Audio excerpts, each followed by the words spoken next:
नमस्कार, मैं कुमारी श्रेया। शिक्षा की बात हर शनिवार कार्यक्रम के इस नए अंक में आप सभी शिक्षा प्रेमियों का हार्दिक स्वागत है, सादर अभिनंदन है। पिछले अंक की तरह इस अंक में भी आप सभी शिक्षकों के द्वारा पूछे गए सवालों के जवाब के साथ हमारे बीच उपस्थित हैं शिक्षा विभाग के अपर मुख्य सचिव डॉक्टर एस सिद्धार्थ सर।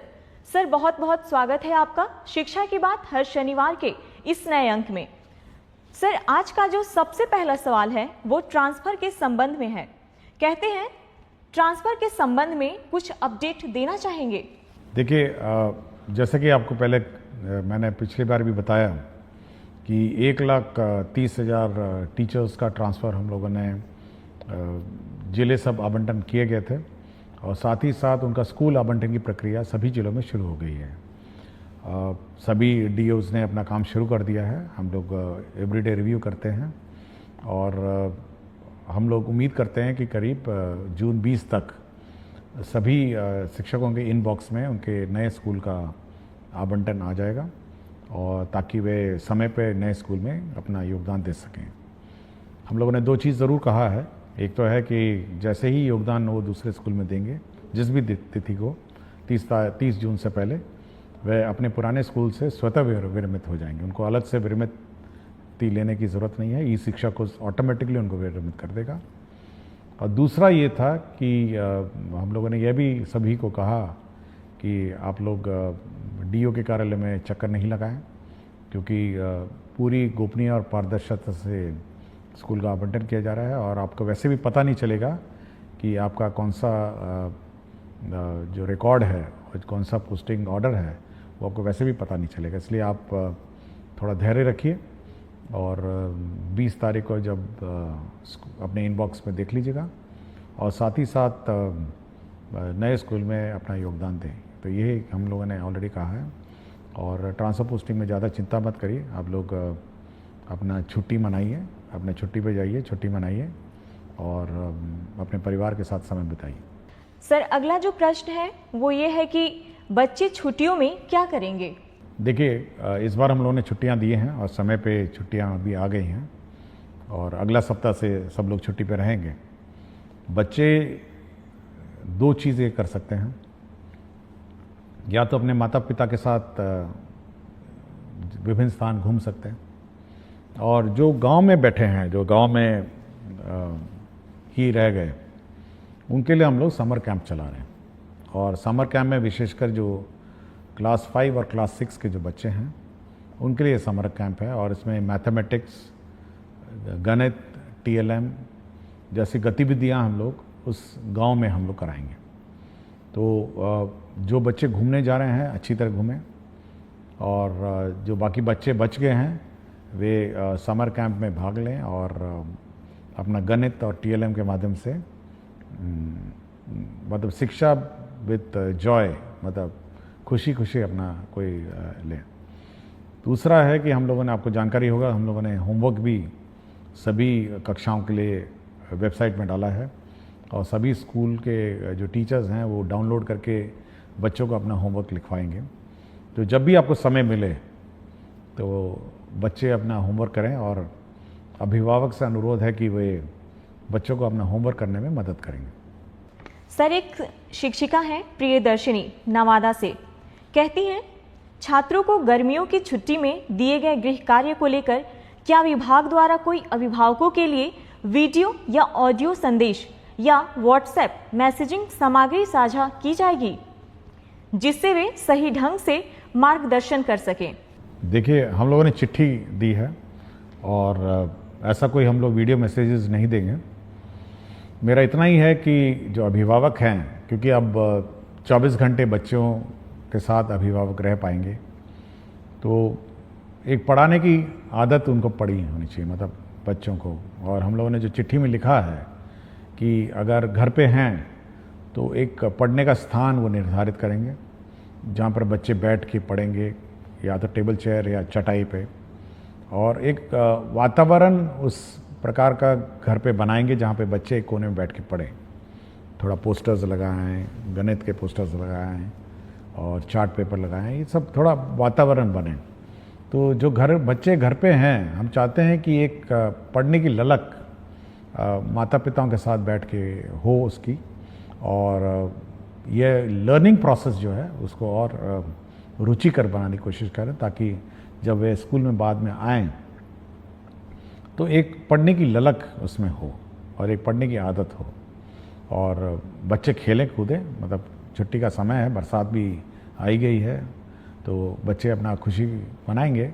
और जो बच्चे माता पिताओं के साथ घूमने गए हैं तो अपने जहाँ जहाँ स्थल गए हैं वहाँ पे लर्न करेंगे और सीखेंगे। हम लोगों ने होमवर्क भी इसी प्रकार दिया है कि जब आप बाहर जाएंगे तो किस प्रकार के गतिविधि और किस प्रकार की चीज़ें ऑब्ज़र्व करेंगे, और उसका आप रूपरेखा अपने होमवर्क में लिखेंगे। तो जब लौटेंगे तो आपका होमवर्क टीचर देखेंगे, चेक करेंगे, और आपने क्या आनंद और क्या आपने खेल कूद किया है इसके बारे में पूछेंगे। तो ये खुशी का माहौल होना चाहिए माता पिताओं के साथ, टीचर्स के साथ, अब बच्चों के साथ, कि वे छुट्टी मनाएं। सर अगला प्रश्न है कि नमस्कार सर मैं एक डाइट व्याख्याता हूँ। सर हम लोगों की छुट्टी से संबंधित अक्सर अलग अलग आदेश निकाले जाते हैं और उस आदेश के तहत हम लोगों को आर्थिक, शारीरिक के साथ साथ पारिवारिक समस्याओं का सामना करना पड़ रहा है।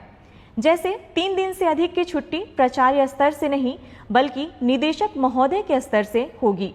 सर हम लोग मानसिक उत्पीड़न से गुजर रहे हैं, कृपया समाधान करने की कृपा करें। देखिए, अभी कुछ दिन पहले जो SCRT के डायरेक्टर ने पूछा कि सर स्कूलों में तो बंद है, क्या हम लोग ट्रेनिंग समर वेकेशन में कराएं नहीं कराएं। तो मैंने उनसे स्पष्ट कहा कि जब सब स्कूल बंद हैं, सब टीचर्स बाहर हैं, तो आप किस चीज़ का ट्रेनिंग कराएंगे। तो मेरे ख्याल से हम लोगों ने मना कर दिया, भाई जब टीचर्स ट्रेनिंग छुट्टी पे हैं तो डाइट उसके दौरान नहीं होगी। दूसरा है, हम लोग का ये विचार है कि जो छुट्टियां हैं वो सब ऑनलाइन ली जाए और प्रक्रिया भी ऑनलाइन हो। टीचर्स की जो प्रक्रिया है हम लोग ने स्पष्ट कर दिया है कि ऑनलाइन होगी, और आपको जानकारी होगा कि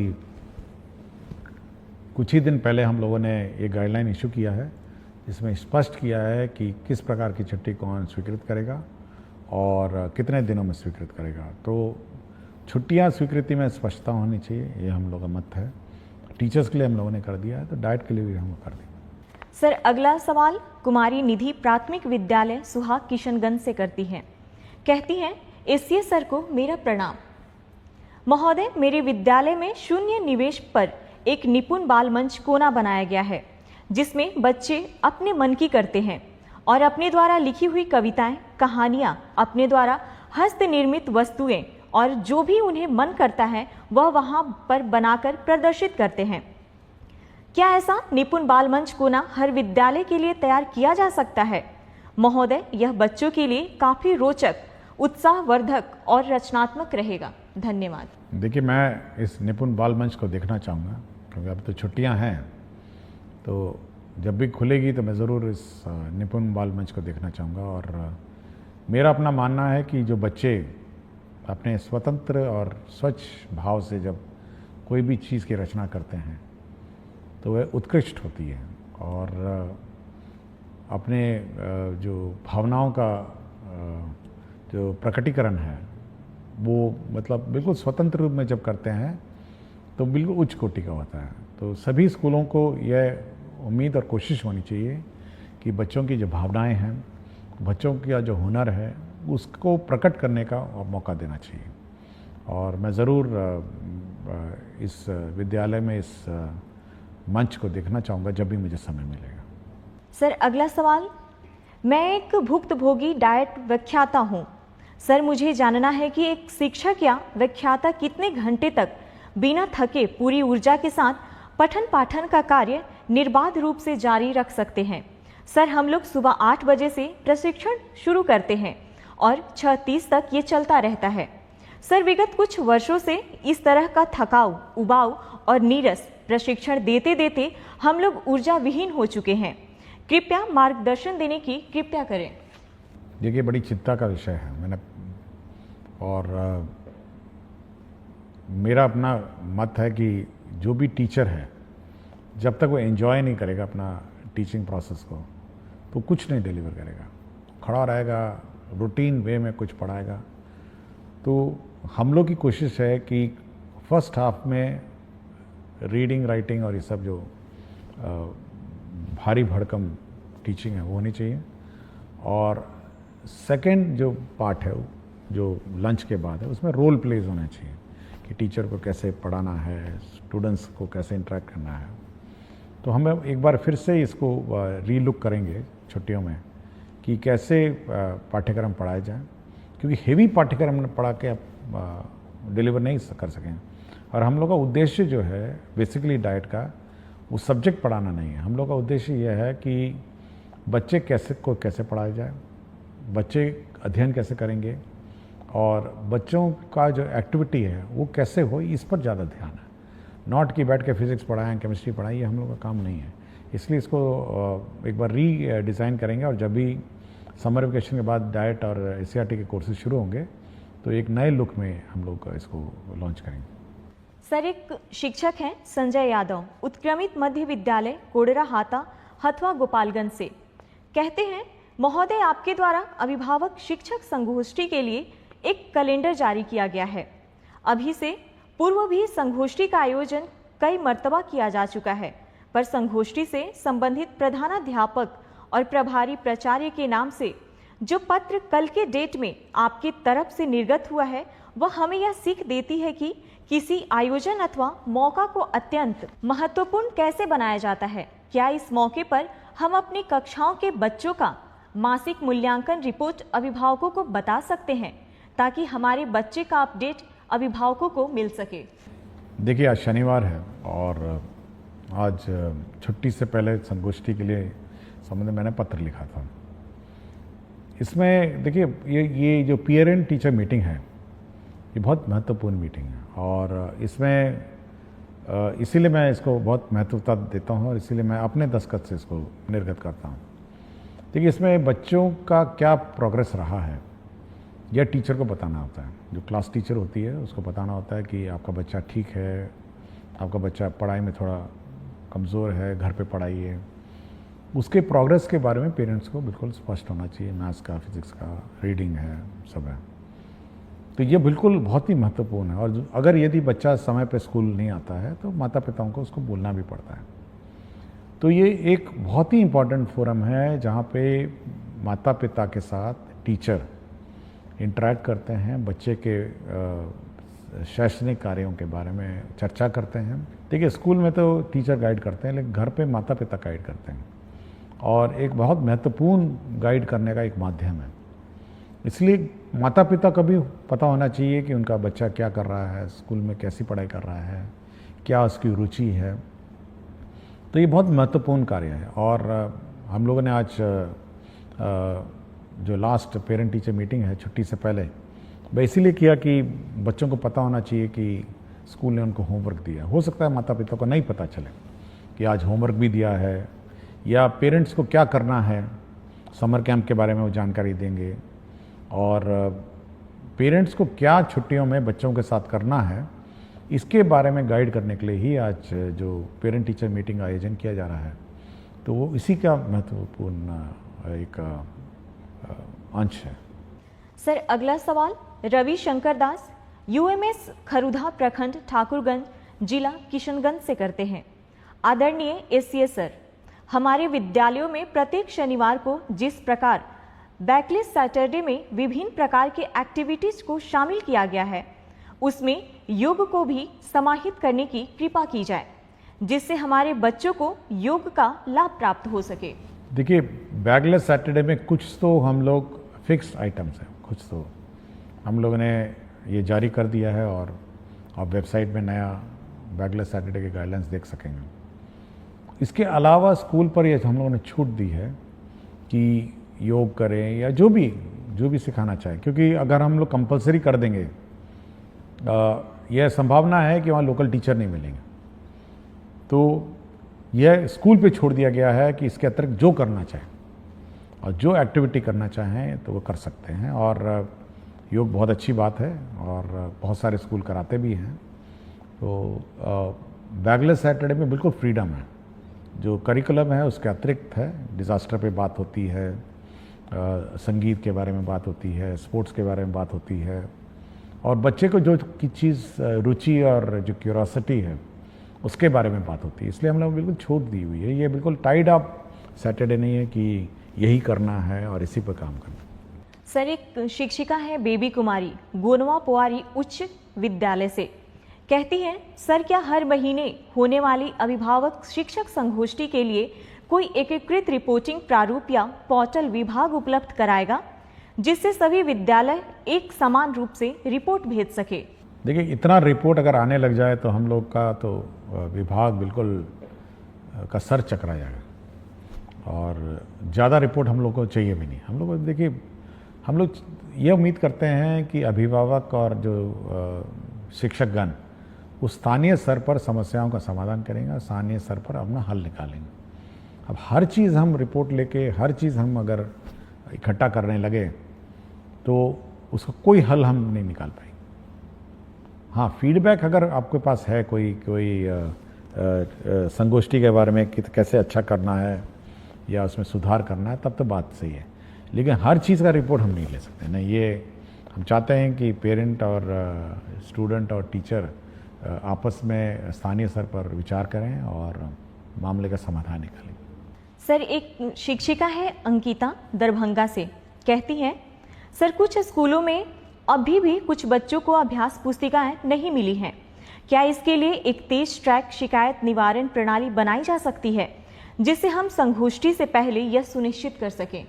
देखिए, मैंने कहा था कि छुट्टियों से पहले सभी किताबें मिल जाएं, और अगर मिली नहीं तो मैं ऑब्वियसली संबंधित में कार्रवाई करूँगा। मैंने बहुत स्पष्ट कहा था, और ये कहा था कि बच्चे छुट्टियों से जाने से पहले किताब लेके जाएंगे और पढ़ेंगे। एक बार हम लोग रिव्यू करेंगे अभी, क्योंकि छुट्टियां हैं, कि किस किस को किताबें नहीं मिली और किस कारण से नहीं मिली। लेकिन ये यदि नहीं मिली है तो बड़ा चिंता का विषय है। मैं पहले भी बोल चुका हूँ, और पिछली बार भी मैंने कहा, एक बच्चे ने किताबों के बारे में चर्चा भी की थी। तो अगर नहीं मिली तो मैं इस पर एक बार समीक्षा करूँगा और देखेंगे, इसको कोई रिजॉल्व करने की कोशिश करूँगा। और अगर कोई इशू होगा तो हम लोग कोशिश करेंगे कि अब तो टीचर तो है नहीं, तो बच्चों को आइडेंटिफाई करना भी मुश्किल है, तो एटलीस्ट जो छूट गए हैं, जिस दिन स्कूल खुलेगा वहाँ पर उस किताबें रखी रहेंगी। सर, अगला सवाल है, सर, पीटीएम के लिए निर्गत पत्र अत्यंत शानदार है। आप तो सबसे बड़े पदाधिकारी हैं, हम शिक्षक तो पीटीएम अच्छे से ही करेंगे, पर शिक्षा विभाग के पदाधिकारी यदि विद्यालयों में पीटीएम को देख पाते तो निश्चित रूप से इसकी गुणवत्ता में बढ़ोतरी होती। देखिए, पीटीएम के बारे में हम लोगों ने ज़रूर आंकड़े मांगे हैं कि कितने बच्चे आए थे, कितने माता पिता आए थे और क्या चर्चा हुई थी। तो एक गूगल शीट हम लोगों ने निदेशक के माध्यम से हम लोगों ने निर्गत किया है, तो उतना डेटा तो हम लोग को आ ही जाएगा कि कितने माता पिता पेटीएम आए थे और क्या हुआ था। मैंने जैसा कहा, देखिए, हर चीज़ को अब हम लोग इतनी क्षमता भी नहीं है कि इतनी बड़े 77,000 स्कूल में पीटीएम हो रहा है, तो मॉनिटरिंग है। बट हाँ, फ़ोटो है उसमें, आपके पीटीएम का फ़ोटो है कि सच्ची में पीटीएम हुआ था या नहीं हुआ था, ये सब रिकॉर्ड्स है। और मैं चाहता हूँ कि कुछ ज़्यादा मतलब मॉनिटरिंग, इतनी मॉनिटरिंग मत करवाइए कि मतलब व्यवस्था में हम कन्फ्यूजन में हो जाएं। टीचर्स और स्टूडेंट और पेरेंट्स अपनी कोई व्यवस्था करवाइए और इस व्यवस्था को अपने संचालन कराइए। सर, अगला सवाल आशीष कुमार विद्यालय प्राथमिक विद्यालय तिरसकुंड जिला अररिया से, कहते हैं सरकारी विद्यालय में विद्यालय अभिभावक गोष्ठी एक बहुत ही सकारात्मक पहल है। जिस प्रकार टीचर ऑफ द मंथ का पुरस्कार विभाग द्वारा दिया जाता है, विद्यालय भी हर गोष्ठी में एक बेस्ट परफॉर्मेंस देने वाले बच्चों के अभिभावक को सम्मानित करे और वर्ष के अंत में सभी गोष्ठी में सबसे अधिक सक्रिय अभिभावक को सम्मानित करे तो इस कार्यक्रम में और अधिक सक्रियता बढ़ सकती है। देखिए, हर स्कूल का अपना विद्यालय संचालन समिति है, और हम चाहेंगे कि उस विद्यालय संचालन समिति है, जो कमिटी है, उसमें जो अभिभावक हैं वही सदस्य रहते हैं और थोड़ा बढ़ चढ़ कर अपना योगदान देंगे। हम लोगों ने टीचर्स ऑफ द मंथ का कॉन्सेप्ट लाए थे कि हर टीचर को हम लोग पुरस्कृत मेरे दस्तखत से जाता है। स्टूडेंट को भी हम लोग अवार्ड करते हैं कि स्टूडेंट ऑफ द वीक के। ये होना चाहिए कि जब भी अब पेटीएम होता है वहाँ पर उस पेरेंट्स के सामने इस बच्चे को पुरस्कृत करिए कि ये one of the best student है।